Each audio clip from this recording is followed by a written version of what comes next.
నిర్మల్ జిల్లా ముధోల్లో ఉగాది వేడుకలు ఘనంగా నిర్వహించారు. ఈ సందర్భంగా పంట చేనులో పంచపాండవులను ప్రతిష్ఠించి వ్యవసాయ పనిముట్లకు పసుపు కుంకుమలతో పూజలు నిర్వహించారు. ఈ ఏడాది అంతా పాడి పంటలు బాగా పండాలని భగవంతుని వేడుకున్నారు. హిందూ సంప్రదాయంలో ఉగాది పండుగ నూతన సంవత్సర పండుగని, ఈ పండుగకి విశిష్టత ఉందన్నారు. నూతన కార్యక్రమాలను ఇదే రోజు ప్రారంభిస్తారని, రైతులు సైతం తమ వ్యవసాయ పనులను ఇదే రోజున ప్రారంభిస్తారన్నారు.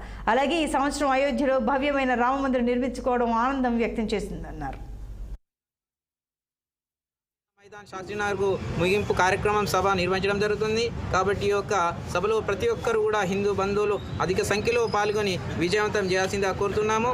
ఎందుకంటే ఈ సంవత్సరం మన యొక్క అయోధ్యలో రామ మందిర నిర్మాణం జరిగింది. అలాగే శ్రీరాముడికి ప్రాణ ప్రతిష్ఠ కూడా జరిగింది. కాబట్టి ఈ యొక్క శ్రీరామనవమి మనకు ఒక కొత్తగా నూతనంగా ఈ యొక్క శోభయాత్ర ఉంటుంది. కాబట్టి ఇది మనకు నూతన ఉత్సాహాన్ని ఇస్తుంది. కాబట్టి ఈ యొక్క శోభయాత్రలో ప్రతి ఒక్కరూ పాల్గొనాల్సిందిగా కోరుతున్నాము. కానీ ఇక్కడ ఉన్నటువంటి ప్రభుత్వము ఏదైతే తెలంగాణ రాష్ట్రం ఉన్నటువంటి తెలంగాణ ప్రభుత్వము ఈ యొక్క శ్రీరాముని శోభయాత్రకు అడ్డంకులను సృష్టించడం జరిగింది. ఈ యొక్క పర్మిషన్ను కూడా క్యాన్సిల్ చేయడం జరిగింది. కానీ మేము హైకోర్టుకు వెళ్ళి అక్కడ ఉన్నటువంటి మా యొక్క న్యాయవాదులతో కలిసి ఈ యొక్క పర్మిషన్ని తీసుకొని వచ్చి ఎట్టి పరిస్థితుల్లో ఏప్రిల్ 17 తారీఖు నాడున భవ్యమైన శ్రీరాముని శోభయాత్ర అంగరంగ వైభవంగా నిర్వహిస్తున్నామని చెప్పేసి ఈ యొక్క సభాముఖంగా తెలియజేస్తూ ముగిస్తున్నాను.